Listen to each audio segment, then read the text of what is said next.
Hello and welcome to the dungeon. I'm your host Rob. Today we're finally going to be doing my Great Charisma Challenge, where I challenge a bunch of my friends to make builds using Bard, Sorcerer, Warlock, and Paladin, and you had to take at least one level of each. And they were all level 20 builds. By the way, you could add other classes if you wanted as well, but you had to have at least one level of each of those four.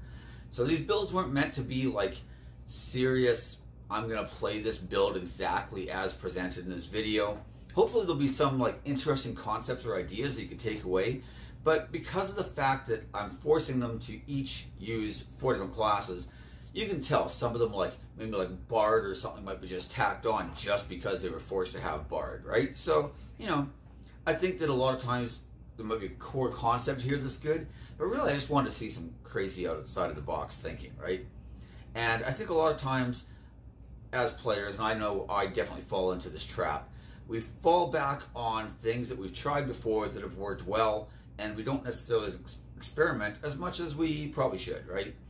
And, you know, so maybe that's because you don't get to play all the time, so you've got like one game that you play in and you're only able to meet every 3 or 4 weeks, and you just don't feel like trying out new character concepts that maybe just suck, right? So, you know, I get it. But I do think that being creative and thinking, you know, along different lines could sometimes lead to some really great results.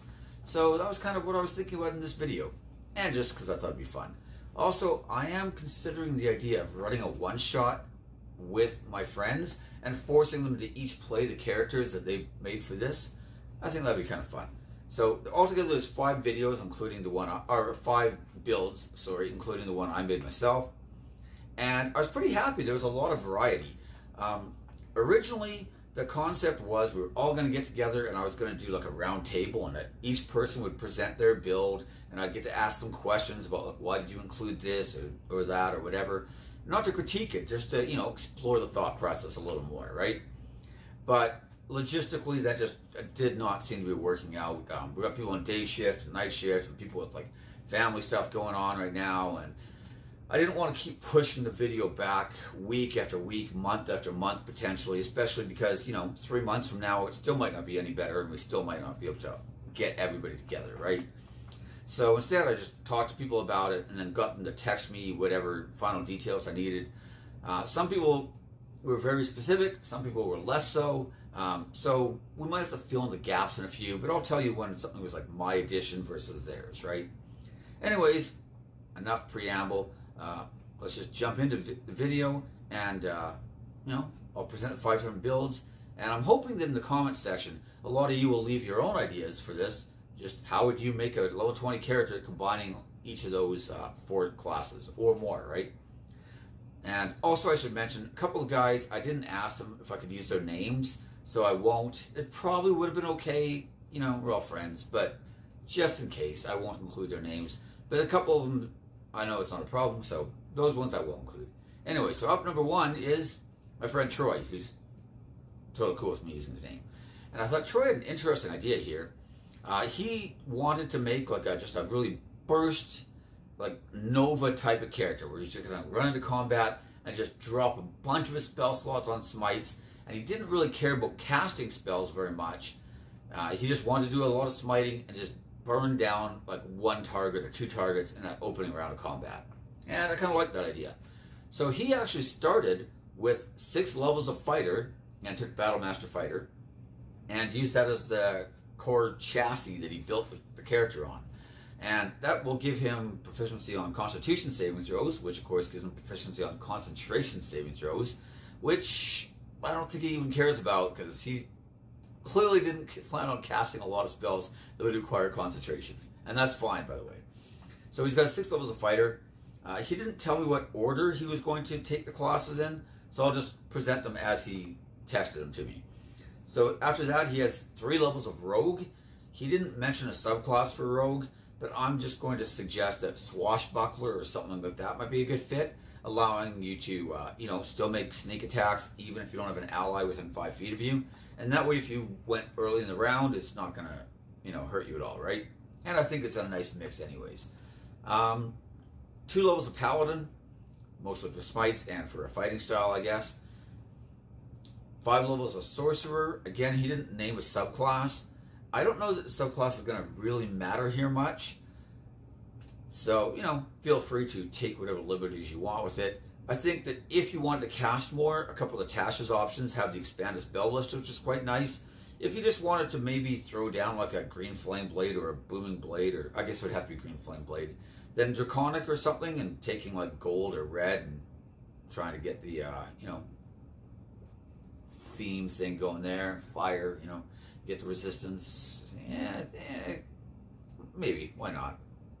I also think Shadow Soul could be pretty, or not Shadow Soul, that's the monk. Shadow could be pretty good. You could take the Dark Vision, Darkness combos, maybe. Very interesting potential there. I think there's a lot of good options.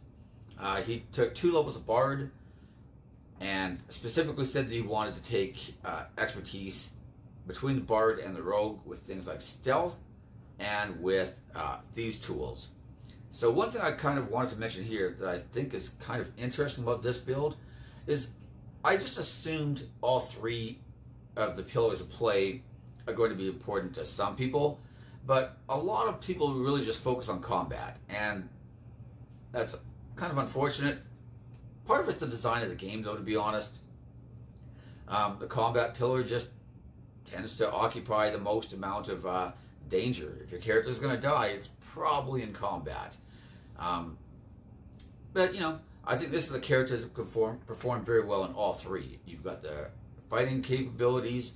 You've also got the social pillar, just by the nature of the fact that all of these characters are charisma based.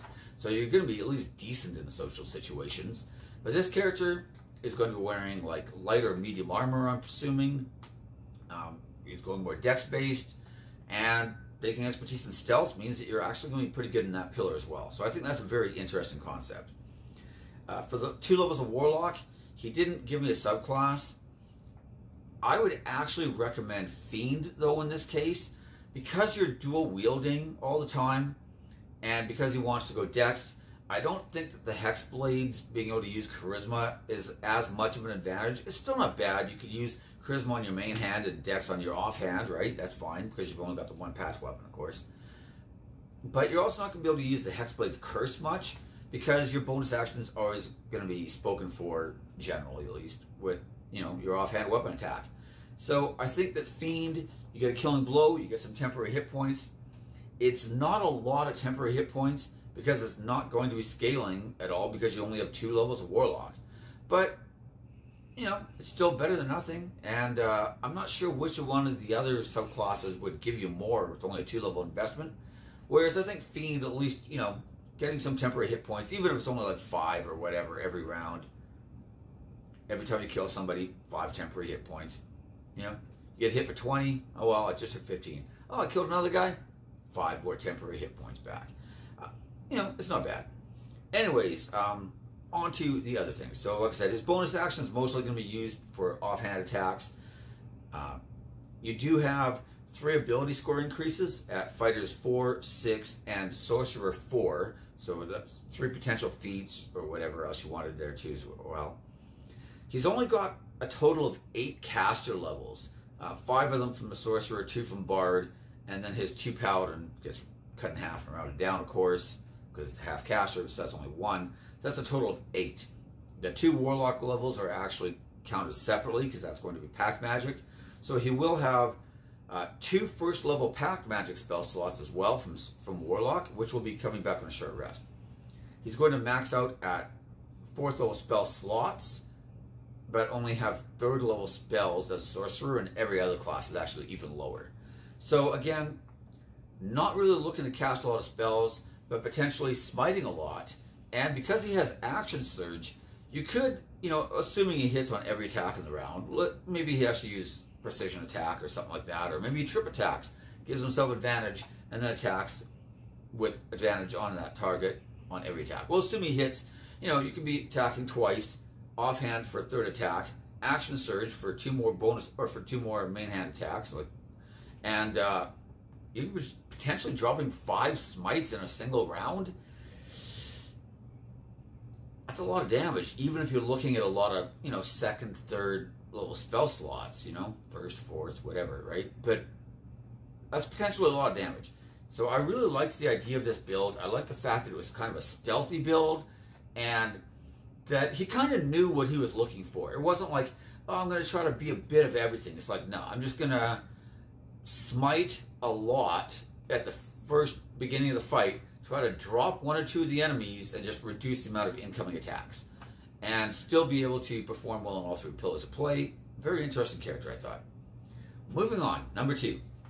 This was from my friend Jaden, and he decided to build around 5 levels of Oath of Conquest Paladin. So he started with the 5 levels of Paladin. He then went into 6 levels of Draconic Sorcerer, 2 levels of Twilight Cleric, 2 levels of Bard, and 5 levels of Warlock, going Hexblade. Now, I don't know if that's the specific order. That's just how things are listed. Personally, I would probably start with the Paladin, and then either the Warlock or Sorcerer after that. I'd probably add the Bard and Cleric in later on, because you only took 2 levels of each. I know for the Cleric, he wanted to go Twilight because he was going to have the option of using the Channel Divinity and give temporary hit points. And, you know, even though that's not a lot, it is happening to a lot of people. But the other reason was it gives you another Channel Divinity use, which means that if you wanted to use it with your Oath of Conquest Channel Divinities, you could. You could just use it to that, you know. So I think that that is a potentially interesting dynamic as well. This character was going to be a great weapon fighter, using great weapons and great weapon mastery, of course, right? And so his bonus actions were mostly going to be used doing things like Hexblade's Curse, Spiritual Weapon, which is on the Oath of Conquest prepared spell list. So that's a nice potential bonus action there. And then if he gets a killing blow or a critical hit, he could use Great Weapon Mastery to make it an extra attack instead as his bonus action, instead of like one of those others, right? I thought this was an interesting build as well, because he specifically wanted to take the Eldritch Smite invocation from Warlock, meaning that he was going to be able to use Divine Smites and Eldritch Smites. And yeah, now you're going to burn through spell slots even quicker, but it does mean that you could like really just double up. And if you get like a crit, you could just use a Divine Smite and an Eldritch Smite, and you know, now you're doing some pretty insane damage, honestly. So I kind of liked that interaction there. He's going to have a total of 12 caster levels, 6 Sorcerer, the 2 Bard, the 2 Cleric, and then 5 Paladin, only counting for 2. That will give him 6th level spell slots, but only 3rd level spells at most in any of the categories. And most are lower. His 5 levels of Warlock, though, is going to give him 2 3rd level Pact Magic spell slots, coming back on a short rest. So not bad there. And he is going to have 3 ability score increases or feat choices. So I do think that one thing to potentially consider is, because he's going with the Pact of the Blade, and he's going to have the ability to use 2-handed weapons with his charisma potentially, I think that that's a pretty nice fit there. I'd probably just have my 16 strength or whatever I started with, and then focus from there just on my charisma. Use, you know, maybe he starts with, he didn't give me a race choice, but if you went like variant human, you could start with a feat. If you want the custom race, you could start with a feat, and either way you could have at least a 16 charisma and probably a 16 strength or somewhere around there. And I think that's a pretty good basic starting point. You know, you get in those first like Warlock and Paladin levels, you've got the great weapon you can use, and now you just, you know, smash people with that. And to help you land those big hits, to compensate for the -5 hit penalty, you've got your Channel Divinity, where you can give yourself a +10 to the attack roll. So I think that there's some pretty good potential there. Also worth mentioning, the Eldritch Smite can only be used once a turn, unlike the Paladin Smites, but it also knocks the target prone, unlike Paladin Smites.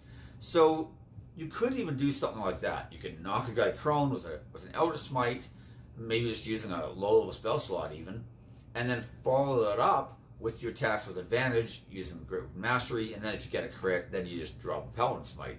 Not bad as well, right? I think that there's some decent potential there. I'm not sure what he wanted to do with the Draconic bloodline so much, but 6 levels does give him his elemental affinity.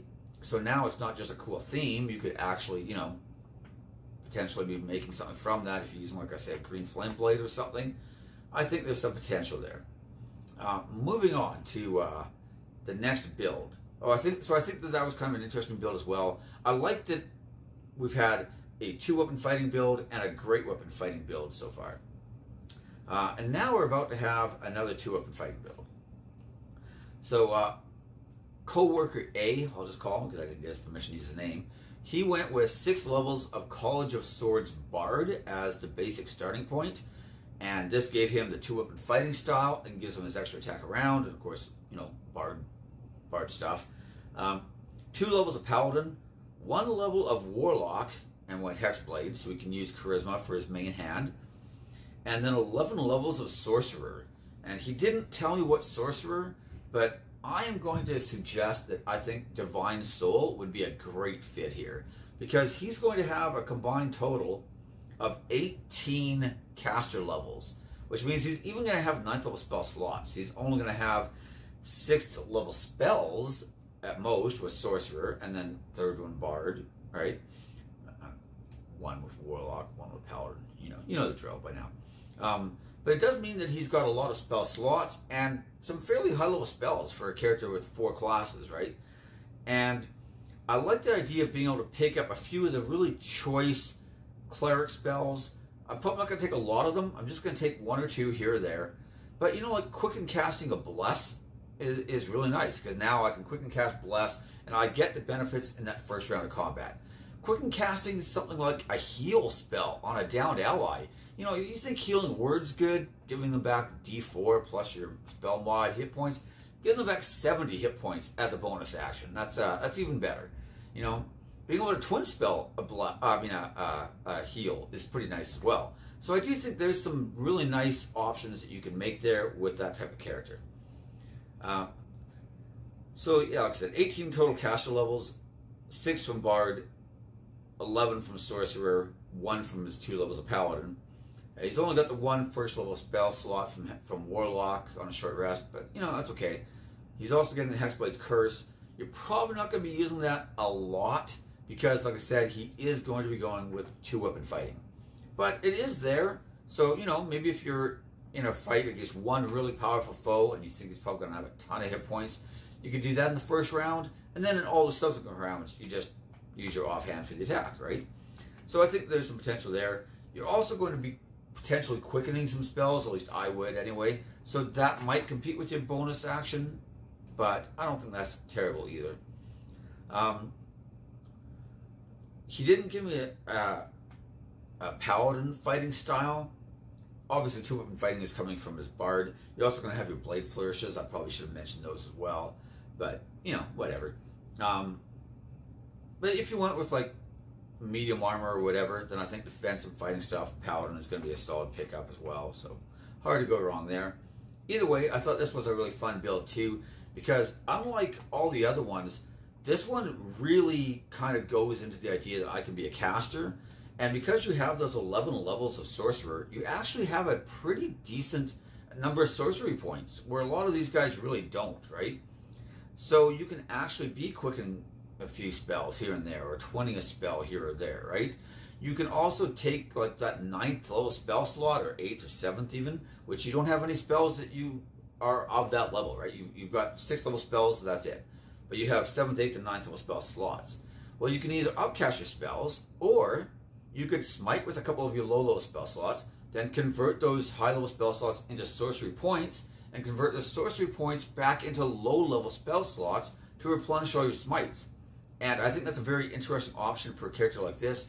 I think he's one that could really perform well, again, in all 3 pillars of play, because you might even have some decks. You're probably going to have decks for your offhand, even if you don't prioritize it as much as your charisma in this case. You know, like, unlike Troy's build, which was more dex focused, and he even wanted to take alert. I think I forgot to mention that. But he was planning on being just like a speed kills type of guy, and wanted more dex, and charisma was just kind of an afterthought. This one, I would have charisma main, but dex is going to be kind of, you know, I'm still going to want to have some dex, right? So I think that you could actually be a fairly sneaky potential character here as well. Anyways, moving on to Coworker B. He went with the sword and board build, so I was quite happy to see that we had, yet another one here. I should have made a polearm build, and then we would have had it all covered, or a ranged build, but yeah, I didn't. So oh well, what do you do? But he wanted to go with like a Green Knight type of feel, so he went 7 levels of Oath of the Ancients Paladin, which of course is going to give him, the Aura of Protection, and it's going to give him his Aura of Warding. And I should point out, none of the others have gone 6 levels of Paladin yet, so nobody else actually has Aura of Protection, which is an amazing ability. So I think that's an interesting idea. I quite like it. He went 3 levels of Warlock and took the Pact of the Archfey. So that makes sense. You're going for the Green Knight feel. I think Archfey is a pretty nice fit there. And he went Pact of the Chain and then took the Sprite Familiar. Again, kind of buying into that Archfey idea, which I think is kind of neat. From there, he went 3 levels of Bard and went College of Swords. I don't know if college really matters in this case that much. He was going with like sword and board, so I think he just wanted the duelist fighting style potentially. Nothing wrong with that. And some blade flourishes to kind of boost your damage up a little bit more and give you maybe a potential knockback or an armor class boost or something like that. And he already did make a pretty defensive character to begin with. Like, you're going to be wearing plate mail, you're going to have a shield, you're going to have a pretty high armor class. He's taking the defensive fighting style from Paladin. You're looking to mostly mitigate and take as little damage as possible. You've got your Aura of Warding for spell damage. You've got the Aura of Protection to help you with just all your saving throws, in fact. So I think that's pretty good. And then he took 7 levels of Wild Magic Sorcerer, mostly because it just seemed to fit the theme better than any of the others, which I would probably agree with. For bonus action here, mostly he's looking to use things like the Hex spell. Solid option there, I guess. Nothing wrong with that. I also think that potentially this would have been one where if you didn't want to do the Pact of the Chain, you could go Pact of the Blade and then take things like the Polearm Mastery or Great Weapon Mastery, because he did take 3 levels of Warlock, so there is potential there. But I do like the idea of the Pact of the Chain, and that will give you a great scouting familiar. So I think that's, potentially kind of nice. Or the Pseudo Dragon, whatever it was. I think it was Pseudo Dragon, that's the one he chose. Either way, I think it's interesting to have those kind of options, and I think that, it's a solid pickup. He's going to have 13 total caster levels, his 7 levels of Sorcerer, 3 levels of Bard for 10, and then 7 levels of Paladin, turns into 3 more. So that will give him 7th level spell slots, but he's only going to have 4th level Sorcerer Spells at most, and then everything else is going to be lower. He's going to have 2 2nd level Pact Magic spell slots from Warlock, and he wanted to take the Duelist and Defense Fighting styles. I think I mentioned that. I think that's pretty decent as well. I don't know what you want to take expertise on, but you could potentially go into like Persuasion, Deception, something like that. I think that would be a really solid pickup. And very thematic as well. The Fae are notorious liars and tricksters, so I think that fits the character quite well. He only has 2 ability score increases, but that's probably fine because, as presented here, he's not taking Polearm Mastery, Great Weapon Mastery, or anything like that, which is going to eat up a bunch of his feat choices. Really, he just needs to max out his Charisma, and then he's good, right? Or his Strength, I guess, potentially as well. Either one. But either way, I think he's in pretty decent shape. So that brings us finally to my build. I really wanted to kind of go with something different. I've done a lot of Great Weapon Mastery, get advantage, use Elven Accuracy to give you even super advantage, and then just beat guys down with that, or a Sharpshooter, and those kind of things, right? And I kind of wanted something that was a little different. So I decided to concentrate less on that and more on some of the other aspects. So I decided to go with 7 levels of Paladin, and I went with the Oath of Conquest because I wanted the aura, or whatever it's called, their fear aura thing, right? And I only took the 1 level of Warlock, even though I really wanted more. But I went with Hexblade just so I could use Charisma, of course. 2 levels of Bard, and then my 9 levels of Sorcerer, and I also went Divine Soul Sorcerer. Although I'm starting to think that Aberrant Mind might have been a better choice, actually, because they have a lot of like cool like control type of spells. But either way, I was definitely planning on taking Fear, and then I would be able to fear guys and lock them down inside my aura, and then do damage to them like that, which I thought would be a nice little combo. So as the way I was doing it, I was only going to have, or is that right? 7, 8, 9. Oh no, sorry, 11 levels of Sorcerer. Sorry, 11 or 10 levels of Sorcerer. Jeez, I cannot do math right now. 10 levels of Sorcerer. Anyways, so I was going to have a total of 15 caster levels altogether, which is going to give me 8th level spell slots. I was going to have only up to 5th level spells though, so you know, what do you do? 1 first level Pact Magic spell slot only for my 1 level of Warlock. I was going to have 3 ASIs, 1 from my Paladin level 7, well, Paladin level 4 of course, and then Sorcerer 4 and 8.